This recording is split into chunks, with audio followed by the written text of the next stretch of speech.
Hello everyone, and welcome back to your new favorite Magic the Gathering format, Oro. Oro, which is Portuguese for gold, is what I promise you will be your new favorite way to enjoy Magic the Gathering as a whole.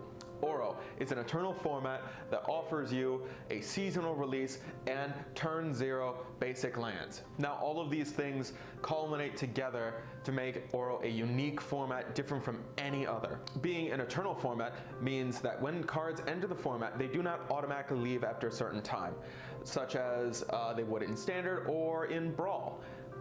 Instead, the cards are there for the long haul, which means that when you invest your money in over the long term, you will actually save more money than you would playing Standard or Brawl or Draft or one of the other non-eternal formats. Now, the seasonal release is one of the more unique aspects of Oro as a whole.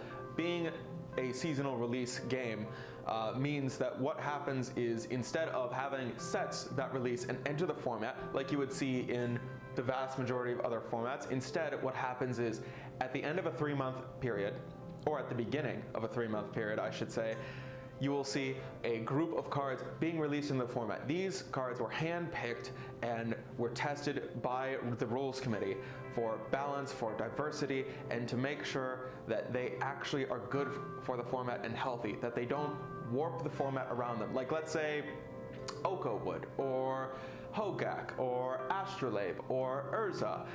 Instead of having all these champions up here burst in and yes, like that, Miley. Instead of that happening, what'll happen is, first, a rules committee official will actually look at the card. They'll check gameplay on the card from the internet, they'll check the community's opinion on the card, and they themselves will actually play with the card to make sure that it doesn't have any kind of game warping effect around it, and that it doesn't create an unbalanced system where it lacks diversity in the format and it affects your investment.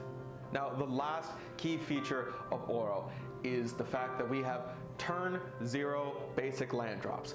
That's right, each player to begin a game of Oro will start by searching their library for a 0-cost basic land card, just basic, nothing fancy, put it onto the battlefield untapped, and then they will begin selecting their opening hand. Once you begin the game of Oro, you'll notice that the turn 1 problem is actually solved through this.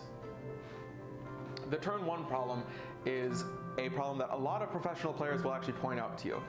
The problem is, when you are given the choice to go first or not, you almost always choose to go first, because the advantage of going first is so much greater than getting the first draw. Now, when a player would begin the game of Magic, normally what would happen is going first means that you were the first person to see mana, and you were the first person to see a main phase, so you may cast permanent spells that are non-flash. So through this, you get an immediate impact on the game, and you can actually end up taking a huge lead. But in Oro, those two things, they get divided.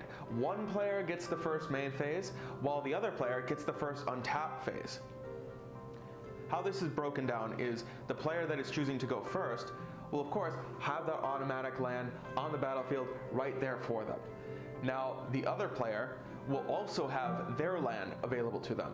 So the player that is going first makes their land drop, assuming, and then plays out their first cards. Then the turn passes to the other player. The other player, before their turn even has begun, they are able to cast instant speed spells and potentially take advantage of that 1 mana.